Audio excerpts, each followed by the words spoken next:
The great hall of the High Council was cold, and Valeth felt that cold deep in her bones. She stood before the 12 elders of the Storie Empire, her silver skin catching the blue light that filtered through the crystal ceiling. She kept her back straight, and her face empty of emotion. That was what her father had taught her. Never show weakness. Never let them see your heart. You understand what we ask of you, said Elder Morath, his voice like stones grinding together. He was old, even by Storie standards. He had lived for almost 800 years, and his eyes held the weight of all those centuries. I understand, Valeth said. Her voice did not shake. She was proud of that. The war with the humans had lasted 11 years. It had started over a small mining colony on the edge of Storie space, a place that neither side truly needed. But pride had made it important.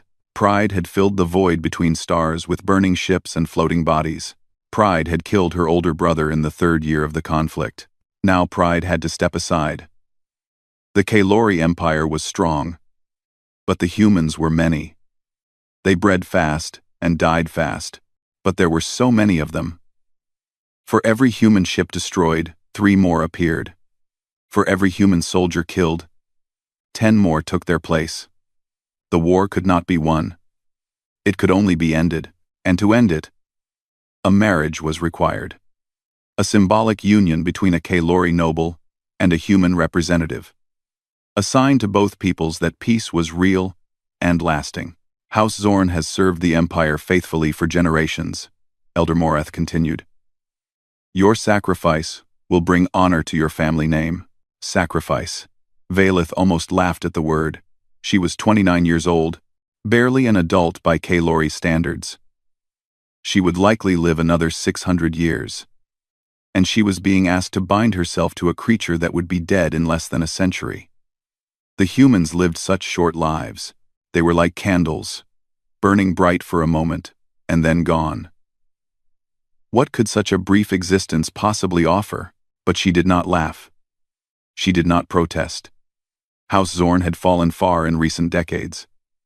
Her father's political mistakes had cost them influence and wealth. This marriage was not just an obligation, it was an opportunity. If she did this, the High Council would owe her family a great debt. I accept, she said simply.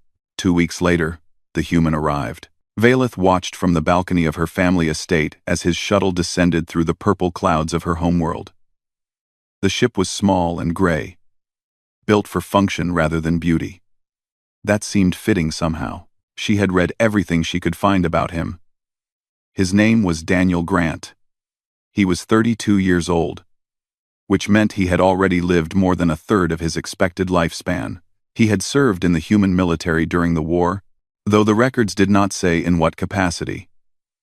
He had been a diplomatic attaché for the past 4 years, helping to negotiate the peace treaty that had led to this moment. The reports described him as quiet, intelligent, and unremarkable. Unremarkable. That word stayed with her as she descended the stairs to meet him. He was waiting in the entrance hall when she arrived. He was shorter than her by almost a full head. His skin was a warm brown color, and his hair was black and cut very short.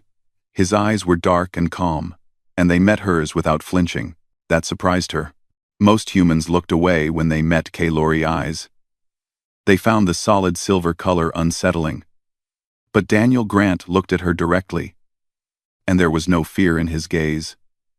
There was nothing in his gaze. It was like looking at still water. Lady Valeth, he said. His voice was soft and even. Thank you for agreeing to this arrangement. I know it was not your choice. She had expected many things from him. Nervousness. False charm. Perhaps even arrogance. She had not expected honesty. It was my duty, she replied. Nothing more. He nodded, as if that answer was perfectly acceptable. I understand. I hope I can at least avoid making your duty more difficult than it needs to be. She did not know what to say to that, so she said nothing. She simply turned and led him into the estate. The days that followed were strange. Daniel was given quarters in the East Wing, far from her own rooms. He did not complain.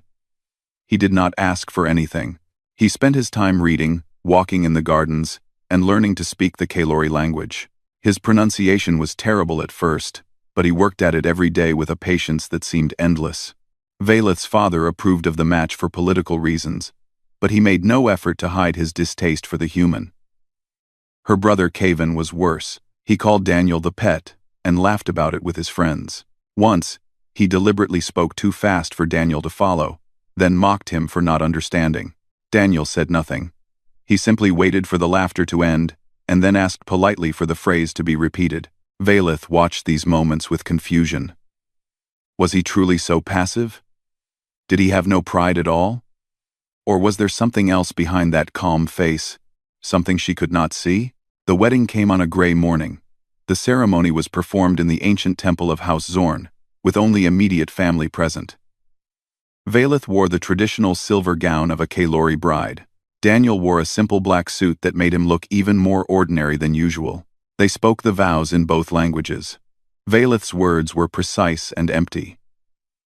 Daniel's words were slow and careful, and he looked into her eyes as he said them. She searched his face for some sign of what he was feeling, but she found nothing. When the ceremony ended, he took her hand briefly and said, "I will try to be worthy of your sacrifice." Then he released her hand and stepped back, and they walked out of the temple as husband and wife. That night, they ate dinner together in silence. Afterward, Daniel retired to his own quarters, without a word of complaint or expectation. Valeth lay awake in her bed for a long time, staring at the ceiling. She had prepared herself for many possible versions of this marriage. She had prepared for a human who would try to possess her, or impress her, or resent her. She had not prepared for a human who simply accepted everything with quiet grace. She told herself it did not matter. This marriage was a political tool, nothing more. In a few decades, Daniel Grant would grow old and die, and she would still be young. She would barely remember him. She told herself this, and she believed it. She was wrong. 6 months passed in the Zorn estate, and Valeth found herself watching Daniel more than she wanted to admit. It started as curiosity. She would see him in the garden at dawn, moving through strange, slow exercises that looked almost like dancing. His movements were smooth and controlled, each one flowing into the next without pause.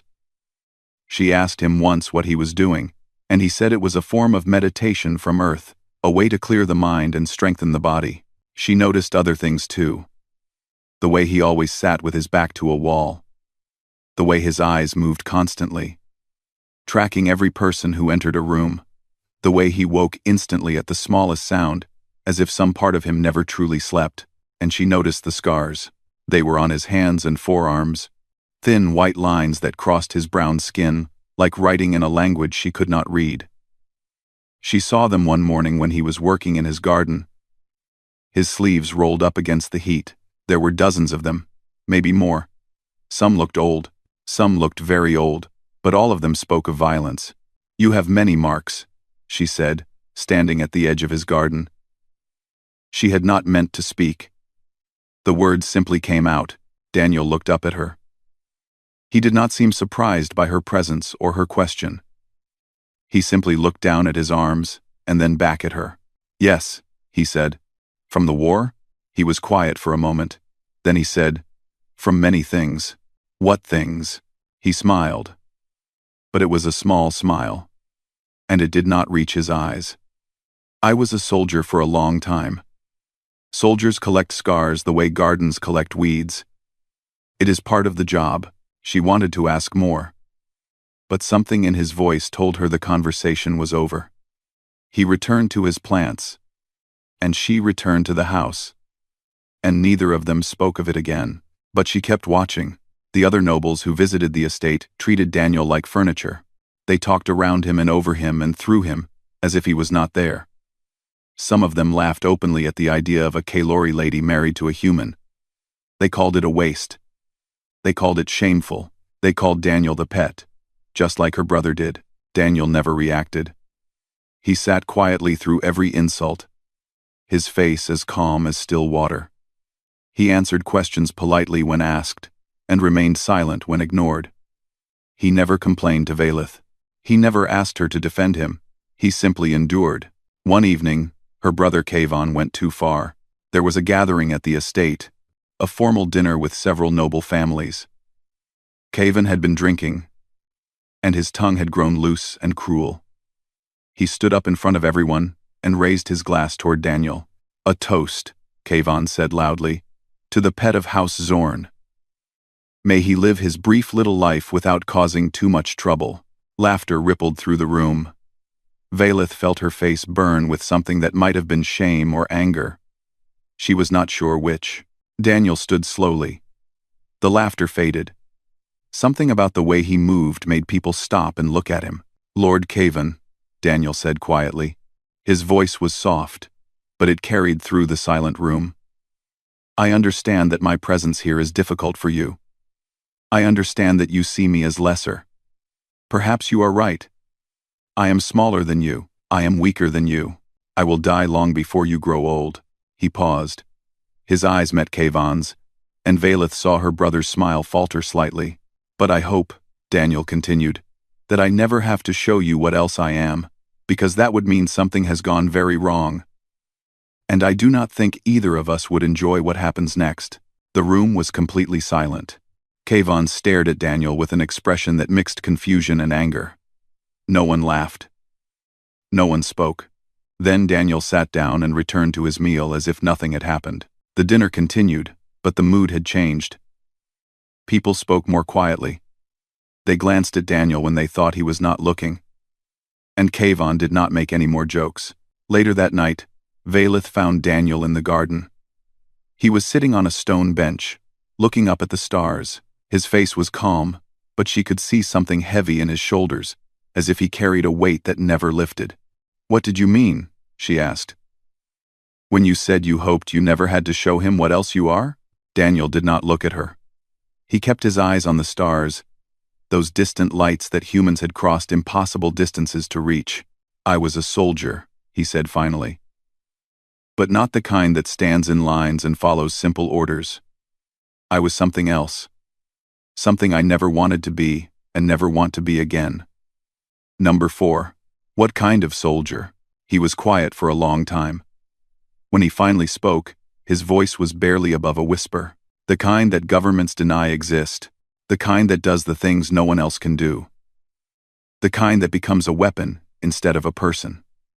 He paused. "I retired 3 years before the peace treaty. I thought I was done. I thought I could be something else. Someone else." Vaelith sat down on the bench beside him. She did not know why. It simply felt like the right thing to do. And now, he finally looked at her. In the starlight, his eyes seemed deeper than she had ever noticed, as if they contained rooms she had never seen. "Now I tend gardens," he said. "I learn languages. I try to remember what it feels like to be human instead of what I was trained to be." He smiled slightly. "It is harder than you might think." She did not know what to say. She had spent 6 months thinking of him as simple and ordinary. She had thought she understood everything about him. Now, she realized she had understood nothing. They sat together in silence until the stars wheeled overhead and the night grew cold. And when they finally returned to the house, something had changed between them. It was small and quiet, like the first crack in a wall of ice. But it was there. Vaelith began to wonder if perhaps she had married something far more complicated than a pet. She did not know how right she was. But she would learn. Soon, the galaxy would force her husband to show everyone exactly what he had been trying so hard to leave behind. The attack came without warning on a night when both moons hung low in the sky. Vaelith woke to the sound of explosions. The windows of her chamber shook, and she could see fire blooming in the distance, somewhere near the main gate. She threw off her covers and ran to the door, her heart pounding in her chest. The hallway was chaos. Servants ran in every direction, screaming. Guards shouted orders that no one followed, and through it all, she could hear the sharp crack of weapons fire, getting closer with every passing moment. She found her father in the great hall. He was old and frail, but he stood straight with a blade in his hand, facing the main doors. Her brother Cavan was beside him, armed and angry. "What is happening?" Vaelith demanded. Her father's face was grim. The Pureblood Ascendancy. They have launched a coup against the High Council. They are targeting every family that supported the peace treaty. The Pureblood Ascendancy.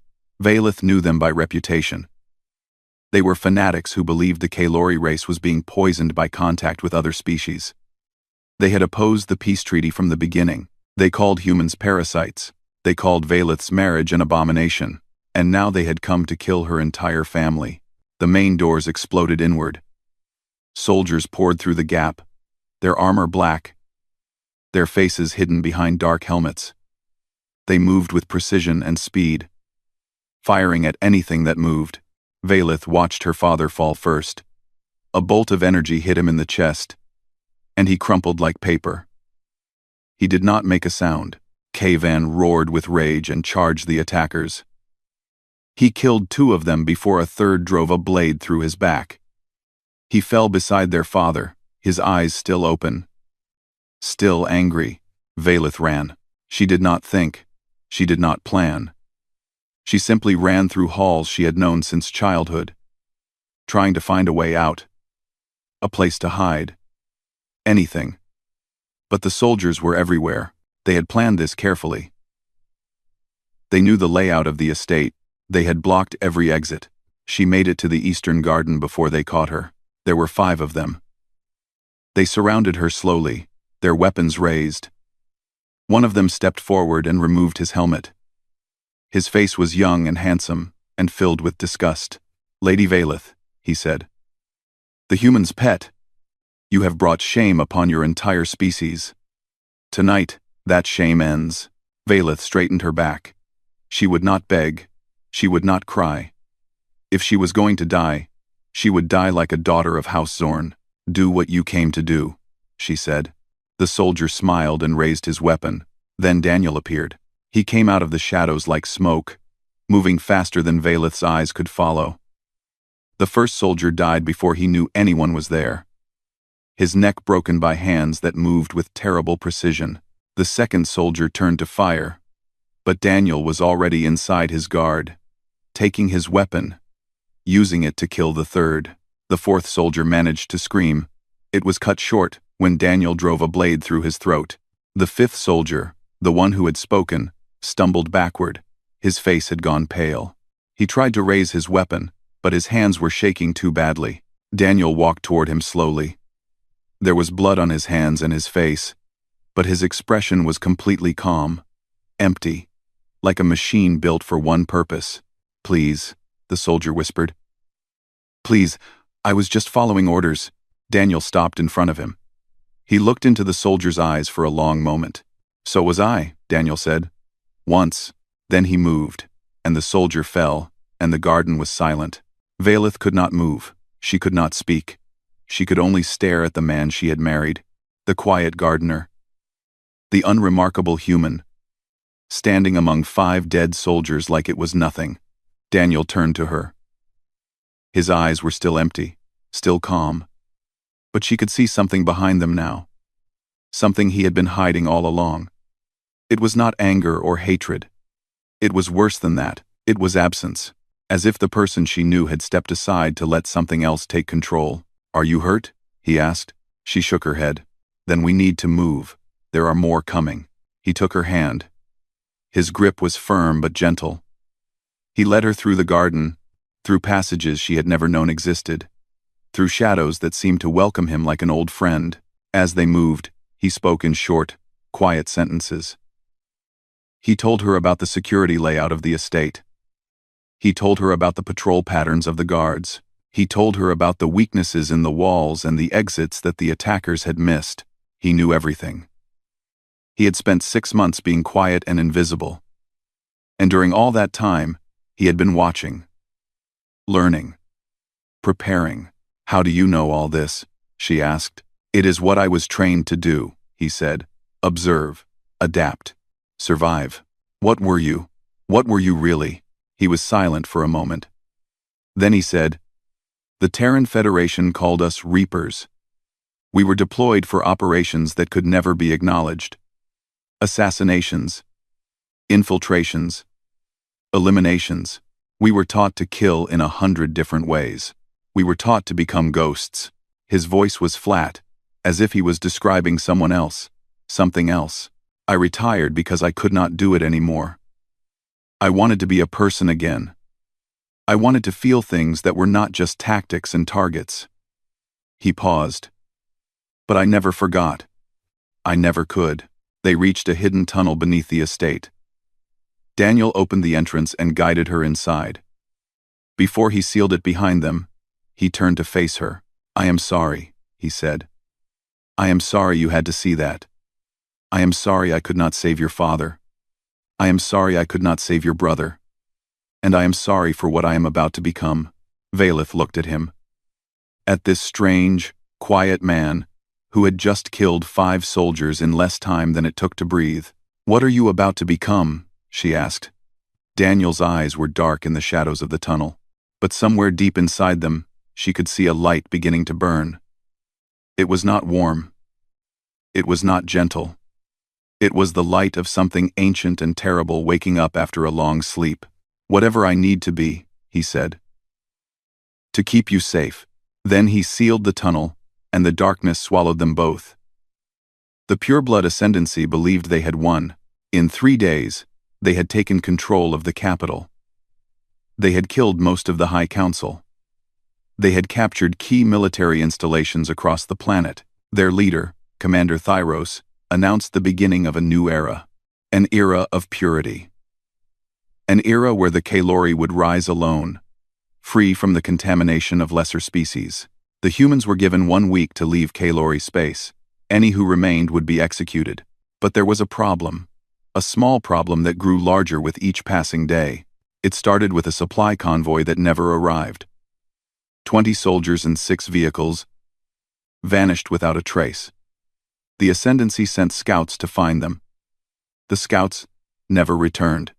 Then an officer was found dead in his quarters. The door had been locked from the inside. There were no signs of forced entry. The only evidence was a small piece of paper on his chest with 3 words written in the human language. "You are next." Then a weapons depot exploded in the middle of the night. Then a communications tower collapsed. Then 3 more officers died. Each one in a different location. Each one killed in a different way. Each one with that same note left behind. The soldiers began to whisper about a ghost. A shadow that moved through walls. A demon that could not be stopped. The Kalori had many words for death, but they had never had a word for what Daniel Grant had become. Valeth stayed with him in the wilderness, moving from one safe house to another. She watched him work. She saw him study maps and intercept communications. She saw him leave in the darkness and return with blood on his clothes and information in his head. He never hesitated. He never complained. He never slept more than 2 hours at a time. It was as if his body had shifted into a different mode of existence. One that needed nothing except the mission. But she also saw the other moments. The moments when he thought she was not watching. She saw him kneel beside a stream and wash blood from his hands with slow, mechanical movements. She saw him stare at the stars with an expression that looked like grief. She saw him touch the wedding ring on his finger, the simple band she had given him at their ceremony, and close his eyes as if he was trying to remember something important. He was not a machine. He was a man doing something terrible because he saw no other choice. And part of him was dying with each life he took. 3 weeks after the coup, Daniel made contact with the Terran Federation. He used old codes and old channels, calling in favors from people he had served with long ago. A small team of human operatives slipped through the Ascendancy's blockade and landed in the mountains north of the capital. Valeth met them on a cold morning. There were only 4 of them, 3 men and 1 woman. But they moved, like Daniel moved. Smooth, silent, dangerous. Their leader was a woman named Rachel, tall with gray eyes and a scar that ran across her jaw. She embraced Daniel like a brother. "You look terrible," she said. "I feel worse," Daniel replied. "We heard what you have been doing. The Ascendancy is terrified. They have a name for you now. The Grey Wrath." She smiled, but there was sadness in it. "You always did have a talent for becoming famous." Daniel did not smile. "I did not want this. Any of this. I know. Rachel put a hand on his shoulder. But you are the only one who can finish it. So let us finish it together. The resistance grew. Kalori, who opposed the ascendancy, began to join them, drawn by the legend of the Grey Wrath. They brought weapons and supplies and information. They brought hope. Valeth found herself taking on a role she had never expected. She became the voice of the resistance, the noble daughter who refused to let tyrants destroy her world. She spoke to frightened people and gave them courage. She planned operations and coordinated resources. She became a leader. And through it all, Daniel was beside her. Not as her husband, not as her protector, as her partner. One night, after a successful raid on an ascendancy outpost, they sat together on a hill overlooking the burning wreckage. Daniel was cleaning his weapons, his movements automatic and practiced. "You hate this," Valeth said. It was not a question. "Yes." His voice was quiet. "Every part of it." "Then why do you do it?" He was silent for a long moment. Then, he looked at her, and she saw something in his eyes that she had never seen before. It was not the emptiness of the killer. It was something deeper. Something warmer. "Because some things are worth protecting," he said. "Even if protecting them means becoming a monster. Even if it means losing yourself." He paused. "I spent years trying to forget what I was. Trying to be normal. Trying to be worthy of a life instead of a mission. And then I met you." Valeth felt her heart beat faster. "Me? You did not want me.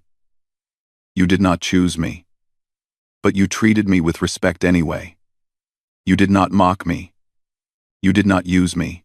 You let me tend my garden and learn your language and just exist." He smiled slightly. "That meant more to me than you will ever know." She reached out and took his hand. His fingers were rough and scarred, but they were warm. "I was wrong about you," she said. "I thought you were simple. I thought you were weak. I was a fool." "No," Daniel said. "You were someone who had never seen what humans can be. What we can become when we have something to fight for." He squeezed her hand gently. "We burn fast, and we burn brief. But while we burn, there is nothing in the galaxy that can stand against us."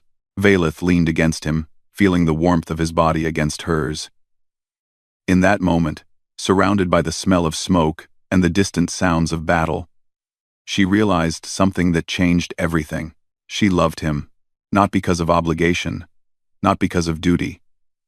She loved him because he was the most human person she had ever met, because he contained within himself both infinite gentleness and terrible strength, because he had chosen to become a monster so that others would not have to. She loved him, and she was not going to let the ascendancy take him from her. "When this is over," she said quietly, "I want you to stay. Not because of the treaty. Not because of politics. Because I want you." Daniel looked at her. His eyes were tired and sad and full of something that looked like hope. "If I survive," he said, "I will stay. I promise." She kissed him then, for the first time. It was gentle and brief and tasted like smoke, and somewhere in the distance, the fires of revolution continued to burn. The fortress of the pure-blood ascendancy was carved into the heart of Mount Vereth, the highest peak on the Kalori homeworld. It had stood for 3,000 years, built to withstand any siege. Commander Thyros believed it was unconquerable. He was wrong. The assault began at dawn on the 47th day of the occupation. Terran Federation ships appeared in orbit. Their weapons trained on ascendancy positions across the planet. Resistance fighters rose up in 100 cities simultaneously, overwhelming the scattered occupation forces. And at the base of Mount Vereth, Daniel Grant led a strike team through tunnels that had been abandoned for centuries. Valeth was with him. She had insisted, and he had not argued. They had come too far together to be separated now. The tunnels were dark and cold, filled with the smell of ancient stone and forgotten things. Daniel moved through them like he had been born in the darkness, his team following close behind. Rachel was there, and the other Federation operatives, and a dozen Kalori warriors who had sworn to see this through to the end. They encountered resistance almost immediately. Ascendancy soldiers guarded key passages, but they were not prepared for what came at them. Daniel moved through them like water through cracks in stone, always flowing, always unstoppable. Valeth watched him fight, and she understood now what she was seeing. It was not rage. It was not hatred. It was something colder and more precise. It was a man who had become a perfect instrument of war. Not because he enjoyed it, but because he had accepted it as necessary. They reached the central chamber in less than an hour. The great doors stood before them, thick and heavy and sealed. Daniel turned to his team. "This is where I go alone." Rachel shook her head. "That is not the plan." The plan changed. Daniel looked at Valeth. "Thyros knows we are coming. He will have his best warriors inside. If we all go in, some of us will die. If I go alone, only I am at risk." "And if you die?" Valeth demanded. Her voice was sharp with fear. Daniel smiled. It was the first real smile she had seen from him in weeks. "Then I will have kept my promise. I will have kept you safe." Before she could argue, he pressed his hand against the door mechanism. The great doors groaned and began to open. "Wait for the signal," Daniel said. "When the doors open again, it will be over, one way or another." Then he walked into the darkness, and the doors closed behind him. The central chamber was vast and circular, lit by torches that cast dancing shadows on the walls. In the center stood Commander Thyros. Dressed in the ceremonial armor of the old Kalori warlords, he was enormous, nearly 8 feet tall, his silver skin marked with the scars of 3 centuries of warfare. Behind him stood 20 of his elite guards, armed and ready. Thyros looked at Daniel with an expression of almost amused disbelief. "One human. They sent one human to kill me." Daniel walked forward slowly. He was unarmed. His hands hung empty at his sides. "I am not here because they sent me," Daniel said. "I am here because you killed people I cared about. Because you tried to kill the woman I love. Because you started a war that did not need to happen. Looking I måste van the woman. I måste van the woman.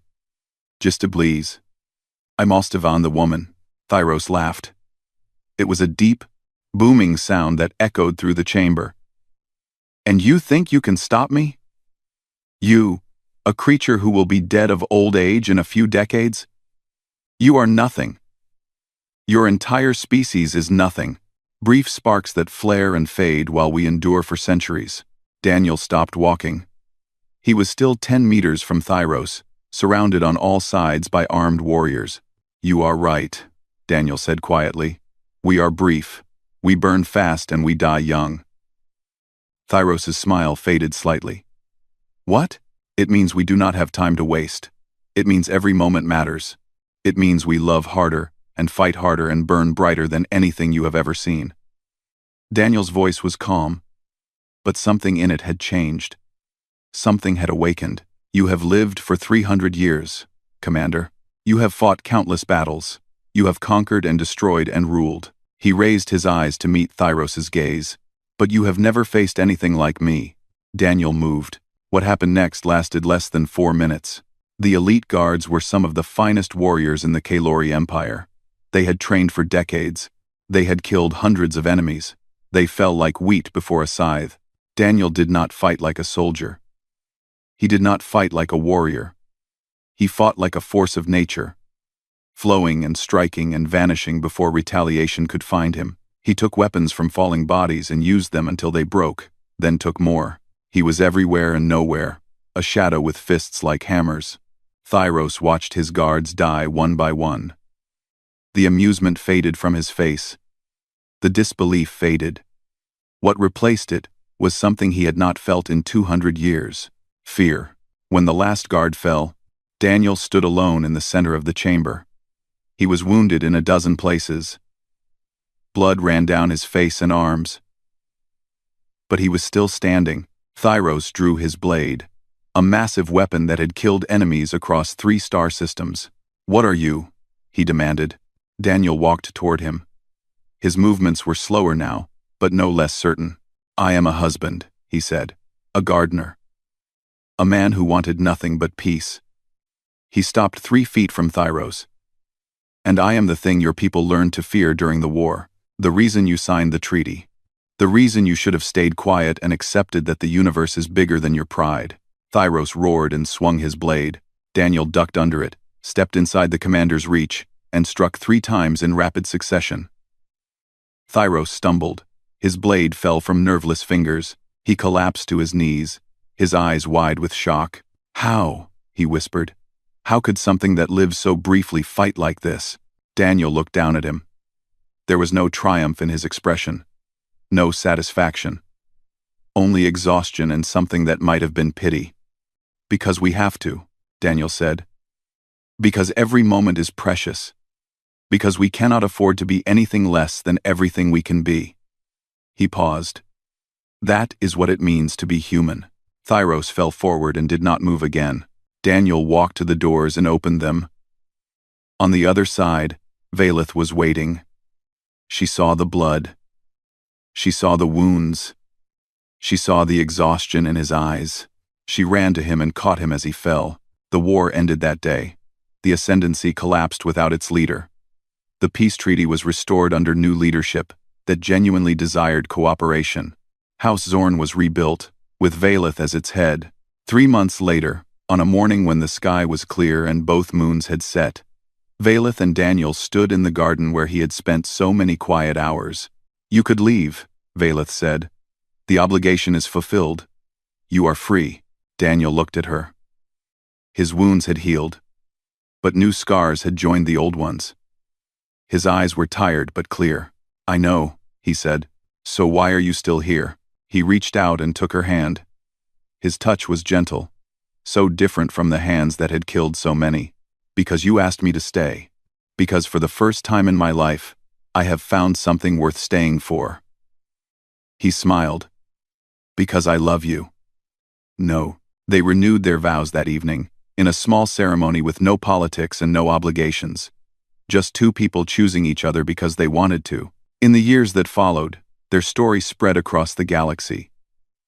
Not as a tale of war or conquest, but as a reminder of what could happen when 2 species truly saw each other, when they looked past the differences and found the things that mattered. And in the histories of the Storie Empire, Daniel Grant was remembered not as the pet or the curiosity or even the gray wrath. He was remembered as the human who loved a queen, the gardener who became a warrior, the brief spark that burned so bright it changed everything. He was remembered as proof that the shortest lives can leave the longest shadows. And that was enough.